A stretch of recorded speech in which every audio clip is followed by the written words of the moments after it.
자, ETF에 투자에 꽂힌 MZ세대라고 이야기를 잡아봤는데요.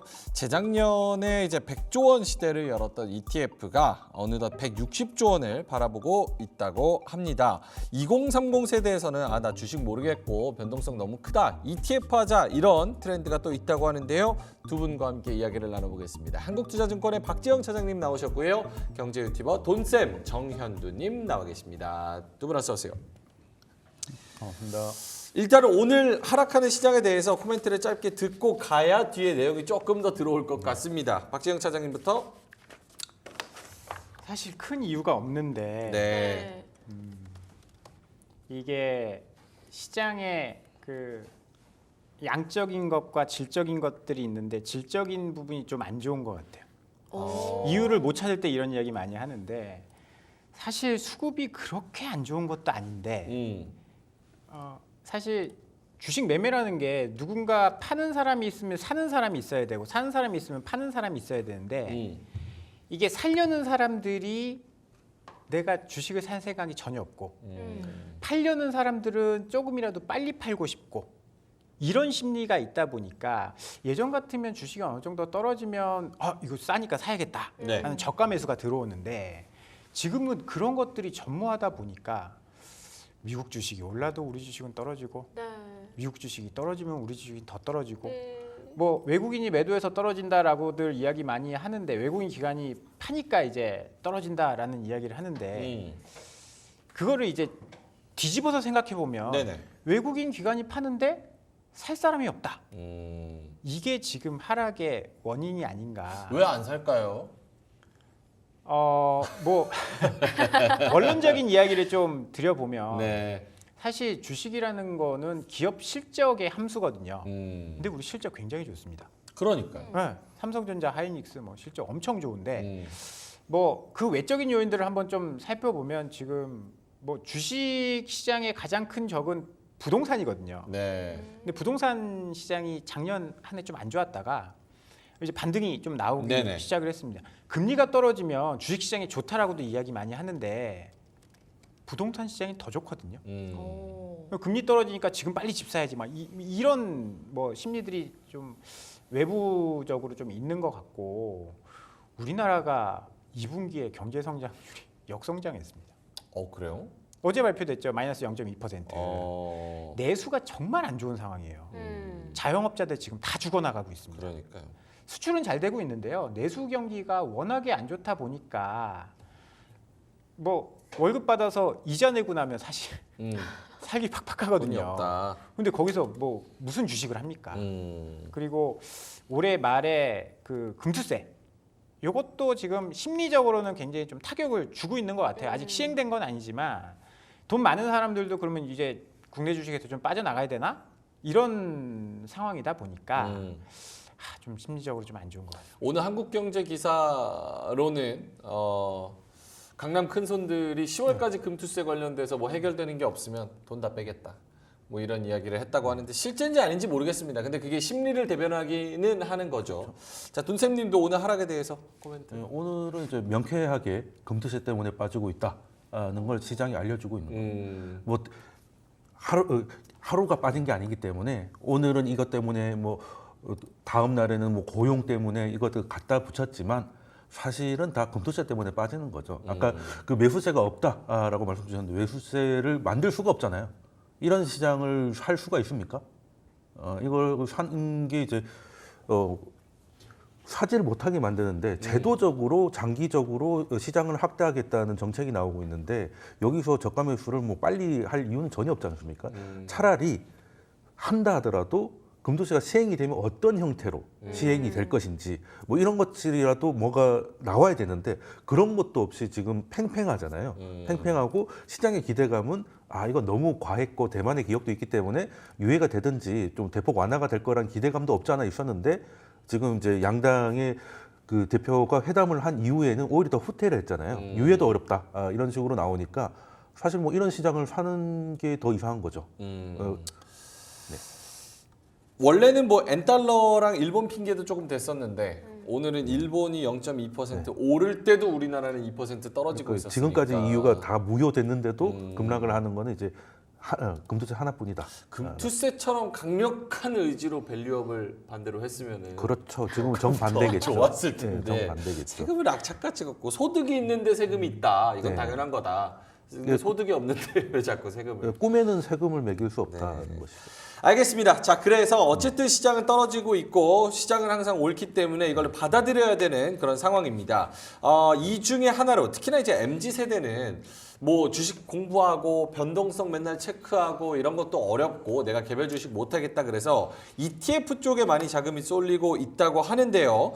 국내 ETF 종목 수가 2002년에 4개였는데 이게 한 20년 정도 지나서는 880개로 늘어난 그런 상황입니다. 그래서 근 20년 만에 저게 몇 배가 늘어난 겁니까? 그래서 크게 늘어나고 있는 그런 상황이라고 보면 될 것 같고 순자산 총액 추이도 2019년 말부터 2024년까지 그러니까 근 5년 만에 3배 성장했습니다. 51조에서 151조 원, 지금 157조까지 늘어나서 160조를 바라보고 있다고 합니다.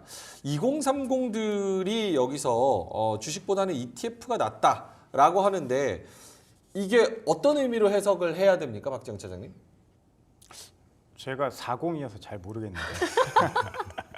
아니 그렇기는 한데 왜 이분들이 ETF를 한다? 물론 MZ 세대 말씀도 드리지만 이게 MZ 세대로는 할 수 없는 규모거든요. 사실. 시장 자체가 그쵸. ETF 시장이 굉장히 컸어요. 지금 공모펀드 시장은 아예 사라져 버렸고요. 지금 뭐 공모펀드 하는 우리 뭐 앵커님들은 펀드 하시나요? 공모펀드 펀드라는 거 아예 몰라요. 해본 적 펀드는 안 해봤어요. 그렇죠. 저 때는 나 때는 말이야. 20년 전. 네, 20년 전에. 지금 있는 M사 증권사 중에 굉장히 대형사죠. M사가 이렇게 성공할 수 있었던 그 하나의 상품 중에 하나가 이제 펀드였거든요.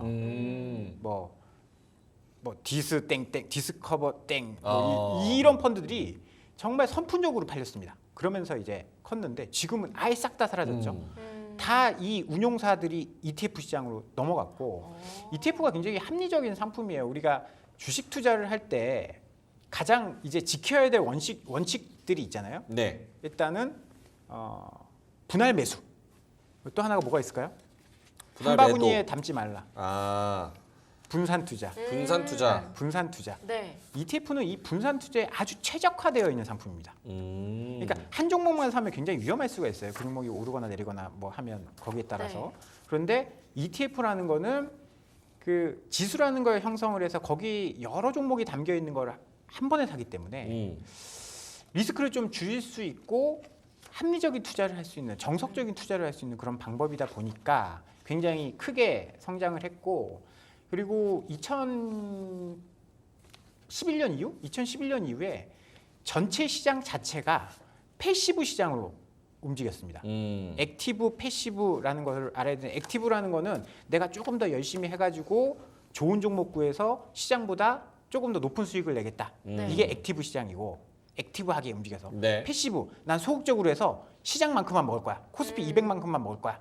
이게 패시브 시장인데 2011년 이후부터 지금까지 쭉 패시브가 강세를 보였습니다. 전략이. 그러다 보니까 뭐 코스피 200 ETF라든지 뭐 S&P 500 ETF라든지 이런 시장이 굉장히 커져 버릴 수밖에 없는 환경이었죠. 네. 그러다 보니까 시장이 이렇게 좀 커졌다라고 봐야 될 것 같아요. 알겠습니다. 돈쌤님한테도 비슷한 질문을 드린다면 우리 주린이도 있으니까 사실은 ETF라고 많이 아시기는 하는데 정확한 개념이나 이게 뭘로 구성이 되는 거고 왜 그런지 이런 거를 잘 모르시는 분들을 위해서 설명을 해주시면 그 사실 예전에는 이제 펀드였다가 저만 해도 제가 주식 시작한 지 얼마 안 돼 대학생일 때는 이제 바이코리아라고 엄청 유행했었습니다. 50대. 예, 50대 IMF 끝나니까 50은 그때 이제 한국을 살리자. 한국을 이렇게 해가지고 살리자. 바이코리아. 바이코리아 했다가 이제 바이바이 코리아가 돼가지고 결과는 좀 안 좋긴 했는데 그리고 또 네. 중국이 엄청 유행을 할 때 금융위기 이전에는 뭐 디스커버리라든지 이런 펀드들이 그때는 증권 TV가 아니라 생생정보통에 나왔었어요. 그때는 그냥 증권사 객장이 9시에 그냥 오픈런을 했던 펀드 가입하려고. 네. 근데 펀드는 가입이란 말을 쓰잖아요. 근데 이게 좀 업그레이드 된 거죠. 이게 펀드가 이제 간접인데 ETF, F도 펀드잖아요, 결국에. 네. 이게 펀드를 상장시켜가지고 이제 거래할 수 있게 만든 게 ETF고, 그래서 간접 투자의 장점을 그대로 살리면서도 직접 투자의 또 장점도 얹어놓은 거거든요. 쉽게 설명드리면 제가 가져온 화면이 하나 있는데 네. 예를 들어서 ETF가 가장 좋은 게 뭐냐면 지금 얼마 전에 삼성바이오로직스가 뭐 황제주로 찍었다 해서 100만 원이 되잖아요. 그렇죠. 그럼 거기에 투자하고 싶은 한 친구가 있어요. 근데 투자금이 50만 원이면 한 주도 못 사는 거잖아요. 그렇죠. 네, 100만 원이니까. 그리고 워렌 버핏의 책을 읽고 감동을 받았어요. 네. 버크셔 해서웨이를 살려고 했더니 한 주에 몇 억이야. 2억. 예, 그렇죠. 그게 살 수가 없는 것이죠. 네. 예, 그런 것들을 그러면 분식집에 가던데 3종 세트를 먹어야 되잖아요. 네. 떡튀순을 먹어야 되는데 한 개 1인분에 3,000원인데 내가 3,000원밖에 없는데 다 맛을 보려면 종합 세트를 사면 되잖아요. 내 자금은 정해져 있고 이것저것 같이 담고 싶은데. 그러니까 아주머니가 오마카세로 담아주잖아요. 네. 네, 그렇게 되는 거죠. 우리가 직접 사가지고 포트폴리오를 구성하는 건 이제 자금이 작으면 좀 제한적일 텐데 네. 이것들을 거래하기 용이하게 만들어 놓은 것이죠. 그리고 3분의 1씩 시장의 뭐 크기만큼 만들어 놓은 것이고, 요즘 ETF가 너무 잘 나와가지고요. 네. 배달앱에서 순대를 시킬 때 요즘 뭐 옵션 같은 거 보면 굉장히 잘 나옵니다. 이 글자가 보이실지 모르겠는데 네.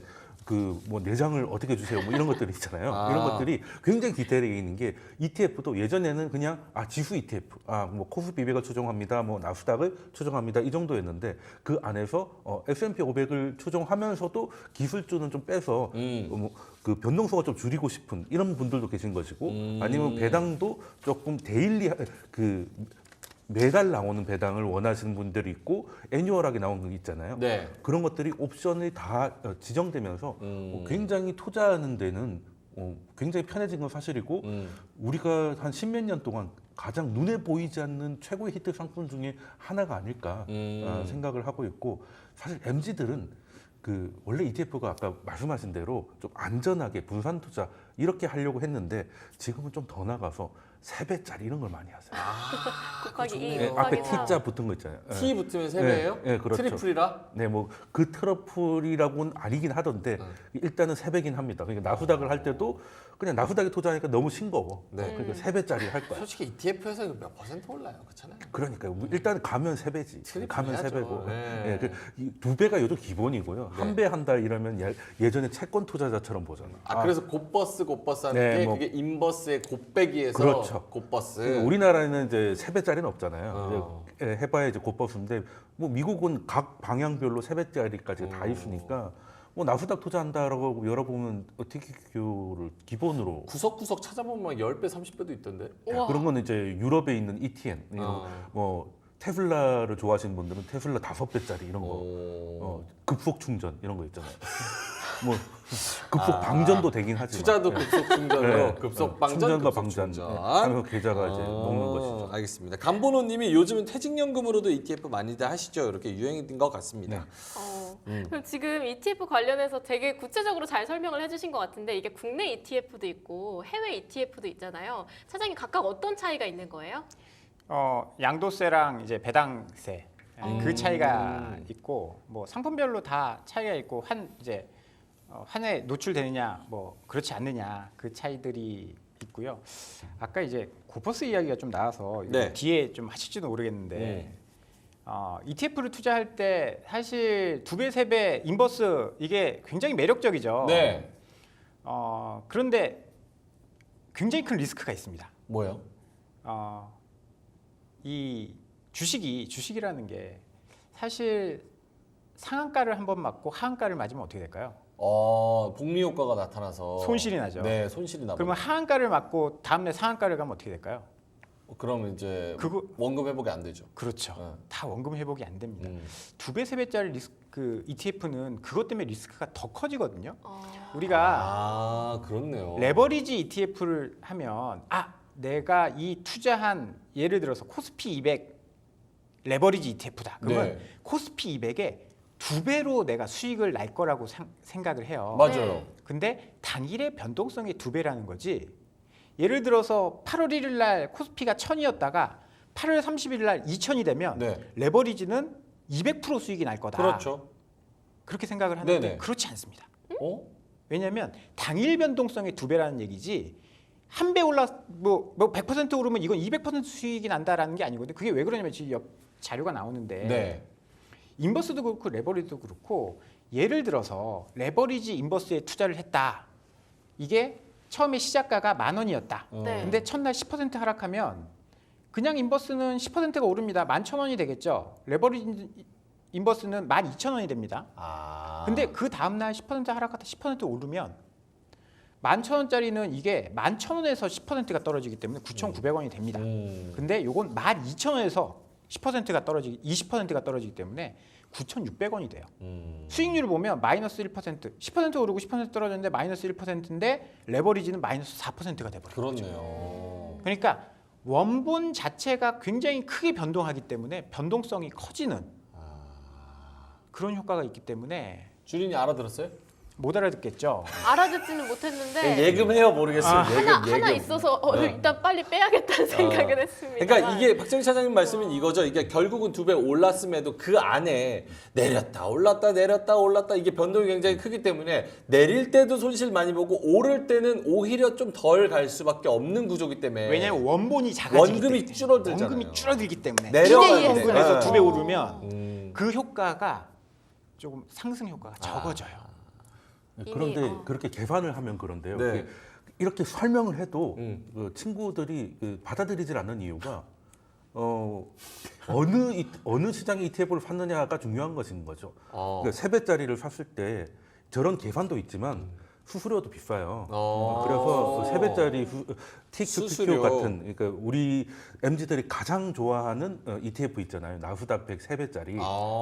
걔는 수수료가 한 10% 가깝거든요. 그러니까 10% 오르지 않으면 본전도 안 된다는 거예요. 진짜요? 네, 그렇습니다. 왜냐하면 선물을 계속 갈아 끼우다 보니까 롤링 비용이 굉장히 많이 들어요. 아 이거를 운용하시는 분이 그렇죠. 그러니까 운영하시는 분들이 가져가기보다는 거기에 들어가는 예를 들어 지수가 반대면 뭐 싼 거를 사서 지금 비싼 거를 사서 다시 바꿀 수 있고 이런 것들이 있는데 그 지수가 왔다 갔다 하게 되면 네. 그 롤링 비용이 사실 더 커요. 그러니까 저 설명에서는 그 롤링 비용은 나오지 않은 거거든요. 그거는 어떻게 될지 모르는 거니까. 근데 문제는 그렇게 설명을 해도 TQQ를 좋아하는 이유가 네. 나스닥은 우상향을 하니까 계속 올라가고요. 그래서 경험적으로 봤을 때 3배짜리를 한 친구가 가장 수익률이 좋더라. 나스닥은 우상향을 했고 그리고 국장 같은 경우에는 1배짜리를 한 친구도 여전히 슬프다. 뭐 이렇게 된 것이죠. 네. 그러니까 장기적으로 그 지수가 상승할 수 있는 시장이면은 사실 저는 뭐 2배짜리를 해도 뭐 3배짜리를 해도 크게 상관없다고 보는데. 그러면 10배짜리 해도 되죠.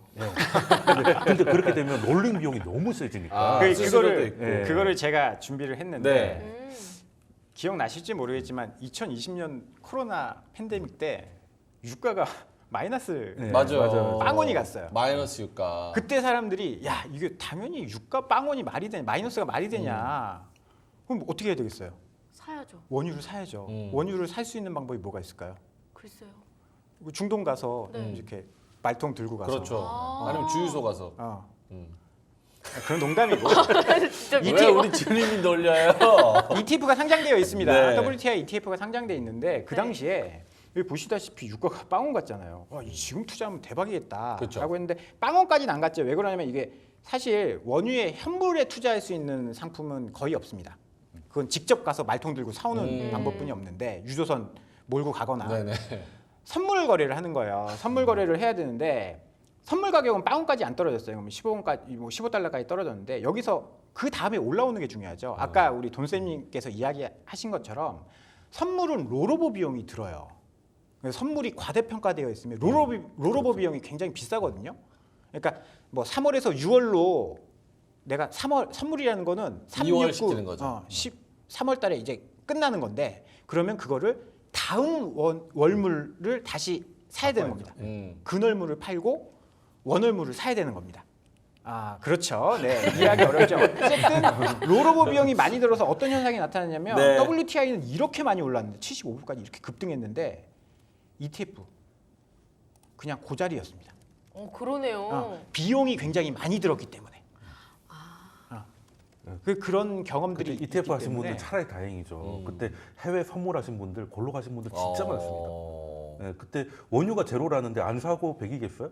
그런데 순간 마이너스로 가니까 선물은 이제 증거금 넣지 않으면 청산당하잖아요. 청산당하는. 그래서 그때 청산당하신 분들의 사연이 유튜브에 엄청 쏟아졌었어요. 음. 굉장히 위험한 것이죠. 그래서 지수는 뭐 레버리지를 해도 그 어디에서 연구를 했더라고요. 그 주요 메이저 지수들 있잖아요. 뭐 일본이라던가, 네. 뭐 아니면 미국 정도. 그러니까 미국 정도 되면은 사실 장기적으로 봤을 때 20년 가까이 투자했을 때 2배짜리 ETF가 가장 수익률은 좋았다라고 나오긴 나오더라고요. 네. 근데 미국이 그냥 우상향 하는 시장이니까 그랬던 것이고, 그게 아닌 시장은 사실 엄밀히 말하면 2배, 3배 이렇게 선물을 통해서 파생 상품을 통해서 배수를 높인 ETF들은 그냥 결을 치는 거죠. 이번에 이제 확실한 상승의 증거를 찾았을 때 이번 파동에 좀 수익률을 극대화하겠다는 그런 짧게 쥐고 가는 그런 용도지, 장기 투자용으로 가기에는 아까 말씀드린 뭐 1년에 10%까지 수수료를 내가면서까지 갈 건 아닌 것 같다라는 거죠. 그래서 박지영 차장님 보여주신 아까 그 그래프가 유가가 그렇게 마이너스에서 튀었음에도 불구하고 ETF가 그걸 따라가지는 않았다. 못 따라갔다. 이게 수학적인 계산법이 상식적으로 생각하는 거랑 조금 다르다. 아니, 우리가 생각하는 거랑, 그러니까 이 안에, 그러니까 이게 뭘로 운영되는지를 알아야 되고, 네. 그런 것들을 공부를 하고 투자를 해야 되는데, 이거는 그냥 선물에 투자하는 거니까 무조건 유가에 투자하는 거니까 유가만큼 오를 거야라고 했는데, 그걸 구성하는 것들이 좀 달랐기 때문에 상식적으로 설명 생각하는 주시는 거죠. 네. 상식적으로 생각한 거랑 좀 다른. ETF 상품 설명에 들어가면 이게 어떤 상품, 어떤 지수를 추적하는지가 나오고, 이제 그거랑 ETF랑 가격이 따로 놀기 시작하면 이제 괴리율이라고 하는데, 당시 원유 괴리율이 뭐 700%, 800% 사실상 이건 원유도 아니었던 원유향 ETF였던 거죠. 그래서 완전히 따로 놀았던, 그럴 수밖에 없는 게 선물 시장이 제정신이 아니었다고 합니다. 알겠습니다. 그래서 ETF의 수익률 상위 종목을 보니까 물론 이게 지금 며칠밖에 안 되기는 합니다. 2024년 8월 26일부터 30일까지 ETF 수익률 상위 종목 뭐 이런 것들을 살펴보니까 타이거 2차 전지 탑10 레버리지, 타이거 200 헬스케어, 항생테크 레버리지 등등등등 해가지고 한 7%에서 8% 정도 이렇게 수익이 나는 것들이 있고요. 또 밑에는 다른 것들 반도체 탑10 레버리지, 글로벌 반도체, 팔라디움 선물, HBM 반도체, AI 전력 설비 이런 것들은 마이너스 5%에서 마이너스 8% 이렇게 좀 희비가 엇갈리기도 했습니다. 근데 박지영 차장님 궁금한 게, 그러면 예를 들어서 타이거 땡땡 뭐 레버리지 뭐 이렇게 해가지고 가지고 있잖아요. 그럼 이 사람이 이걸 운용하면서 샀다 팔았다 이러는 게 아니잖아요. 그렇죠? 샀다 팔았다 계속해요. 운용을 그렇게 액티브하게 하는 게 아니잖아요. 그렇죠? 네네네, 들어보겠습니다. 네. 그러면 이 브로커리지 비용, 그러니까 운용 비용이라는 수수료를 또 따로 내잖아요. 증권사한테, 그렇죠? 네, 그렇진 않죠. 이 안에 수수료가 녹아 있는 거잖아요. 그렇죠. 우리가 살 때 네. 수수료 내잖아요. 왜 안 그렇죠. 내? 수수료는 있는데 네. 그 막 샀다 팔았다 하면서 그 매매 비용이 있죠. 그렇죠. 네. 그렇게 생각하면 그렇게 뭐 딱히 뭐 이렇게 크게 해주는 거 없는 것 같은데. 그래서 패시브라고 하는 거예요. 아. 그러니까 자, 이게 제가 ETF를 고를 때 네. 비용 굉장히 중요하거든요. 네. 똑같이 얘도 이거 추정하고 얘도 이거 추정해. 뭐 A라는 ETF도 코스피 200을 똑같이 복제를 하고, 네. B라는 회사의 상품도 코스피 200을 똑같이 복제를 하는데, 네. 그러면 어떤 거 고르는 게 나을까요? 싼 거요. 그렇죠. 운용 보수라는 것들 다 이제 공시를 하는데, ETF를 고를 때는 정말 잘 이렇게 해주시네요. 그럼요. 저희 뭐 제작진이 다 듣고 있는데요. 내가 어떤 ETF를 살까 검색을 일단 해봐요. 네. 코스피 200을 내가 살 거다 그러면 검색을 하면 쫙 나옵니다. 코스피 200 관련돼서. 그거 어디서 검색해요? 네이버에서? 네이버에서 ETF 딱 하면 네네. 쫙 나옵니다. 그러면 내가 마음에 드는 거를, 예를 들어서 뭐 코덱 이런 상표, 뭐 괜찮습니다. 저는 한투니까 네. 에이스 뭐 200 네. ETF다라고 하면 에이스 200, 이 에이스라는 거는 그 회사 브랜드명이고, 그 뒤에 거는 뭐 코스피 200, 네. 뭐 S&P 500 이런 것들은 어디에 투자하는 기초 자산을 이야기합니다. 그럼 코덱스, 타이거, 에이스 뭐 이렇게 다 그렇죠, 회사 그렇죠. 그건 거죠. 그래서 검색을 해서 그 뒤에 PDF라고 하면 네. 그 ETF에 대한 상세 내용이 나옵니다. 그 운용사 홈페이지에 들어가서. 그게 이건데, 요거는 지금 하나의 고배당 네. ETF인데 여기 보시면 이게 기초 지수가 뭐고 FN 가이드에 고배당 저변동 50 그러니까 오. 배당을 많이 하는 주식에 투자한다라는 걸 알 수 있겠죠. 네. 그리고 아까 말씀드린 수수료가 얼마냐? 여기 뭐 총보수가 이렇게 나와요. 0.23. 그러니까 이거는 일반 펀드들이 보수가 1% 전후반이에요. 액티브 펀드들이. 꽤 높죠. 이거에 비하면. 네. 근데 이건 그대로 복제하니까 ETF는 그냥 패시브라고 했잖아요. 액티브가 아니고 그대로 복제하니까 보수가 저렴합니다. 그러면 같은 값이면 이게 굉장히 제일 저렴한 거를 찾으면 좀 더 유리하겠죠. 그래서 이렇게 PDF에 들어가서 이게 뭐에 투자하는 거 여기 종목도 다 나와요. 배당을 많이 하는 뭐 KTNG, SK텔레콤 여기에 몇 %가 들어가 있다. 네. 이런 것들이기 때문에 ETF를 투자하기 전에는 꼭 이 PDF를 확인하고 뭘 사는지 이게 뭐 내가 뭐 아까 이야기했었던 것처럼 뭐 이게 선물에 투자하는지 해지를 하는지 이런 것들이 싹 다 적혀 있기 때문에 요걸 꼭 확인을 하고 들어가시면 좋다. 그러면은 요걸 보시는 MZ 세대 분들이 계실 수도 있고 혹은 MZ 세대 자녀를 둔 부모님이 보고 계실 수도 있으니까 사실 요게 뭐 우리는 익숙해가지고 매일 보니까 뭐가 중요하고 안 중요하지 거 알지. 사실 지금 뭐 우리 주린이한테 요거 봐가지고 뭐가 중요한지 캐치하라 그러면 아무것도 이러고 몰라요. 봤어요. 그래서 ETF를 하고 싶으신 분들은 요 PDF를 보고 정보를 보고 어떤 걸 가장 중점적으로 봐야 되는지 구성 종목, 뭐 운용 보수 혹은 수수료 뭐 그런 것들이 뭐가 있을 것 같은데 어떤 게 제일 중요한 거예요? ETF는 도구죠. 도구인데 좀 편리한 도구이기 때문에 네. 서로 ETF를 많이 쓴다는 것이고 중요한 거는 지금 뭐 예를 들어서 S&P에 투자할 것인가, 나스닥에 할 것인가, 아니면 코스피에 할 것인가 이제 투자 대상을 결정을 하는 게 가장 중요한 부분이고 투자 대상. 예, 그러고 나서 S&P 500을 하겠다라고 결정이 났으면 사실은 뭐 제일 많이 하는 걸 하면 되죠. 여기도 1등이 다 가져가는 시장이라서 그냥 해외 같은 경우는 SPY 있잖아요. 그 자체가 웬만한 나라의 이제 그 시총을 넘어가고 있기 때문에 사실 그 표면적으로 나오는 비용이나 이런 것들은 큰 차이는 안 나요. 근데 예를 들어서 뭐 패시브 한 것들은 하는 게 별로 없다 보니까 좀 쌀 수밖에 없고 네. 아크 펀드 같은 거 있잖아요. 아크 인베스트먼트. 그 돈누님 같은 경우에는 네. 이제 굉장히 좀 액티브하게 자기 생각을 녹이시잖아요. 이제 그렇기 때문에 거기서는 좀 보수가 있습니다. 그 펀드 매니저를 보고 들어간 것도 있기 때문에 그래서 이거 그냥 나는 이렇게 내가 컴퓨터를 직접 조립하면 저렴하게 하는 것이고 네. 그게 아니라 대기업 PC를 사면 조금 더 편리하지만 가격은 좀 높은 뭐 그런 상황이기 때문에 ETF를 보실 때는 사실 투자랑 똑같습니다. 포트폴리오를 구성할 때 내가 어느 미국의 30%를 내 포트폴리오에 넣겠다 했을 때 네. 그 30%를 어떻게 종목을 막 할 것인가 이게 어렵잖아요. 예, 그러니까 그거를 그냥 도구로서 그냥 S&P 500을 그대로 그냥 갖고 오는 그 효과로 쓰는 것이고요. 그래서 사실은 ETF 투자라고 해서 특별히 다를 건 없고 그나마 차이를 보신다면 네. S&P 500을 추적해도 비용 다음으로 보실 게 추적을 잘 하는가를 봐야 돼요. 그러니까 추적을 안 할 수도 있습니까? 추적이 잘 안 되는 애들도 있어요. 그러니까 그래요? 트래킹 에러가 나온다고 하거든요. 그러니까 지수가 오르든 내리든 똑같이 움직여야 되는데 네. 그게 약간씩은 차이가 납니다. 그런 거 느껴본 적 있어요? 예, 사람이 하는 일이다 보니까 완전히 똑같을 수는 없거든요. 그게 이제 예, 결과적으로 이제 맞추는 것이지. LP라고 네. 있어요. 유동성을 공급해줘야 네, 맞아요. 되거든요. 네, 네. 기초자산이랑 가격을 맞추기 네. 위해서 그게 LP가 규정상 1%인가 제가 정확히 기억 못하는데 1%까지는 괴리가 나도 괜찮다. 네. 네, 맞아요. 그건 무슨 얘기냐면 원래 가격이 기초자산이 10,000원이면 그 ETF도 10,000원을 맞춰줘야 되는데 네.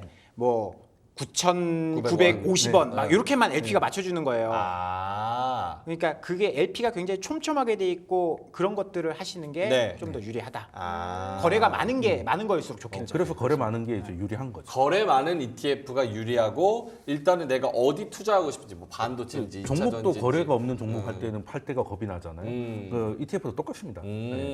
구성 종목 봐야 되고 수수료 봐야 되고 수수료가 엄청 비쌀 수도 있으니까 수수료 봐야 되고 그리고 거래량 봐야 되고 엊그제였나요? 하락할 때 네. 이제 제가 다음에 어떤 종목이 오를까라고 막 생각을 하다가 쇼핑 리스트를 쭉 보다가 네. 왠지 제약바이오가 괜찮을 것 같아가지고 제약바이오를 살려고 그랬어요. 그랬더니 개별 종목 사기는 제가 잘 모르겠는 거예요. 그렇죠. 그래서 바이오 ETF를 쭉 둘러봤습니다. 여러 가지 인기 네. 있는 것들을. 근데 또 그 안에 구성 종목 보니까 얘는 오를 것 같고 얘는 또 안 오를 것 같은 거예요. 구성 정보도 조금씩 다르죠. 네, 그래서 ETF를 쭉 보다가 결국은 이제 아무것도 안 사고 일단은 홀드했거든요. 네. 근데 그런 부분에서 구성 종목도 좀 잘 봐야 된다는 거 알겠습니다. 박지영 차장님은 ETF 이런 거 PDF 볼 때 가장 중점적으로 봐야 되는 포인트? 아, 저는 이제 잘 아니까 저는 종목을 보죠. 네. 그러니까 같은 그 지수여도 예를 들어서 뭐 메타버스 ETF다. ETF. 그래도 구성 종목이 다 다르거든요. 그래서 안에 들어간 종목이 뭐냐? 같은 고배당이어도 은행주가 많이 들어간 게 있고 뭐 자동차나 이런 게 많이 뭐 삼성전자가 들어간 것도 있고 그렇기 때문에 저는 그 안에 구성 종목 내용을 봅니다. 시총 상위 그러니까 시총이 아니라 그 안에 상위 10종목 내에서 어떤 종목이 들어 있는지 그런 것들을 많이 보는 편이죠. 알겠습니다. 이 갑자기 궁금한 건데 증권사에서 요 ETF 이름 정할 때는 뭐 딱히 정해진 룰이 없습니까? ETF? ETF 이름 정하는 건 증권사 맘이에요? 아, 뭐 아니, 예를 들어 아까 타이거 무조건 2배 먹는 ETF 뭐 이런 그거는 안 돼요. 안 돼요? 거래소에서 허가가 안 납니다. 오. 그게 다 그 금감원의 허가를 받고 출시하는 거거든요. 오. 이름도 다 딱 정형화되어 있어요. 그래요? 앞에 브랜드, 그 다음에 기초자산, 뭐 뒤에 뭐 이렇게 딱 그 규정이 돼요. 꿈을 먹고 안 됩니다. 이런 거 안 돼요? 모호하면 안 돼요. 안 됩니다. 메타버스 네, 꿈을 모호하면 안 돼요. 안 돼요. 불로장생의 길 바이오 ETF 이런 안 거 돼요, 안 안 돼? 돼요. 허가가 안 돼요. 본누님의 오마카세 이런 거 안 돼요. 안 돼요? 네. 아 그래요? 허가 안 나요. 특이하네. 아크 인베스트 뭐 이런 건 네, 되고. 미국은 좀 유도리가 좀 있어서 아. 인베스트 이런 건 되는데 우리 아시잖아요. 이게 딱 공문서 그대로 딱 나가야 되고. 오케이. 제가 또 준비한 거 하나 네, 말씀드리고 미국 ETF 고르기 요것도 네, 일단은 준비해 이제 국장이 좀 상황이 이러니까 이제 미국 거를 한번 소개를 시켜드리고 싶어서 네. 또 인터넷에서 잘 정리한 게 있어서 좀 가져왔습니다. 일단은 미국을 믿으시면은 여기서 좀 보시면 좋을 것 같은데 네. 미국을 믿는다라고 하면 그냥 모르겠고 미국 전체에 투자한다라고 하면 이제 뱅가드에서 나온 이제 그 VTI 미국 시장 전체 투자하는 이런 거를 선택하시면 아무래도 변동성은 좀 작고 이제 안정적으로 가져갈 수 있을 것 같고. 근데 이제 미국이 좀 망할 것 같다. 이제 미국이 망하기보다는 이제 주가가 너무 올라서 네. 빠질 것 같다라는 거는 이제 빠지는데 3배짜리 뭐 SQQQ 아니면 그런 게 어디 있어? 미국은 그냥 가수닥이니까 가야 된다. 이런 분들은 TQQQ 이런 식으로 내려가서 가다 보면은 중간에 또 요즘 또 많이 하시는 거 있죠? 배당 많이 주는 거. 아 배당. 네, 그런 것도 있고 아니면 그냥 대표적인 거 아까 말씀드린 SPOI나 뱅가드에서 부라고 하죠. VO 같은 거 쓰시면 좋을 것 같고요. 나는 그냥 양념이 없는 그냥 나스닥을 생고기. 하고 싶다. 그러면 이제 그냥 QQQ 앞에 없는 거 이런 것들을 하나씩 골라가시면 좋을 것 같습니다. 변동성 감소하고 네, 그냥 나는 투자에서 수익보다 도파민이 목적이신 분들이 있거든요. 짜릿짜릿한 걸 원하시는 분들은 아까 보셨던 이제 3배짜리 반도체 이런 거 거의 전기 의자에 앉아 있는 기분이죠. 쏙쓸. 네, 그냥 오를 때는 한 15% 오르다가 빠질 때도 10%씩 빠지고 막 어마어마합니다. 그러니까 삶이 좀 저녁 시간에 잠이 잘 안 오죠. 네. 너무 재밌어가지고. 새벽에 무조건 깨 있어야 네, 된다. 그렇죠. 요즘 좀 삶이 좀 무료하고 뭔가 좀 흥이 필요하신 분들은 이제 속술 뭐 이런 것도 선택을 하는 것도 하는 방법인데 추천은 아닙니다. 네. 알겠습니다. 미국 ETF 고르기 요거는 인터넷에 또 쳐보시면은 요 차트 그대로 또 나오죠. 그래서 네, 요거 이거 저희 인터넷에서 가져왔기 때문에 여기 원작자분께서 올려놓으셔가지고 네. 요거 참고하시면은 하나 메뉴판으로 쓰시면 좋을 것 같습니다. 오케이 메뉴판으로. 알겠습니다. 여기 정말 많은 ETF들이 딱 메뉴판에 보기 쉽게 정리가 되어 있기 때문에 이것도 참고를 해보시면 좋을 것 같습니다. 마무리 할까요? 네, 무엇보다도 저는 ETF를 되게 쉽게 봤거든요. 네. 종목이 어려우니까 ETF를 봐야겠다 이렇게 생각했는데 오히려 ETF를 더 열심히 공부해야겠다 이런 생각을 좀 오늘 많이 했던 것 같아요. 네. 그래서 여기서 이제 한마디씩 들어볼까 하는데 차장님 먼저 오늘 준비된 한마디 말씀해 주시죠. 볼 시간이 없어서 제가 하겠습니다. 그래요? 괜찮으세요? 네, 네. 꼭 하셔야겠어요? 근데 그 앞에 내용을 제가 안 해버리고 이거 한 줄 평을 하면 뭔 소리야? 싶고. 그러니까 이게 뭐지 싶긴 했는데 박재영 차장님은 네. 버핏처럼 현명한 투자 이렇게 가지고 오셨습니다. 워렌 버핏이 유서를 작성을 하면서 네. 내가 죽으면 내 재산의 80%는 S&P 500에 투자를 해라. 나머지 90%를 S&P 500에 투자를 나머지는 채권에 투자해라 이런 이야기를 유서에 썼거든요. 네. S&P 500에 투자할 수 있는 방법 중에 가장 현명한 방법이 아까 이야기했던 뭐 스파이라든지 ETF에 투자하는 방법이기 때문에 ETF를 잘 활용하시면 버핏처럼 현명한 투자를 할 수 있다. 그런 한 주평 알겠습니다. 하겠습니다. 돈쌤 정현두님은 자산의 자율주행 ETF 이렇게 말씀을 하셨는데 여기 ETF 하면은 조금 더 편하게 네, 알아서 자율주행. 잘 조행을 해 주실 거니까. 물론 자기가 운전대는 잡고 있어야겠지만 네, 차종은 자신이 고르는 아, 거지만. 예. 알겠습니다. 자, 그러면 두 분 좀 어려운 시장에서 ETF에 대한 그런 상품 설명 잘 해주셨는데요. 두 분과는 여기서 좀 인사를 드리도록 하겠습니다. 한국투자증권 박지영 차장님이었고요. 유튜버 돈쌤 정현두님이었습니다. 고맙습니다.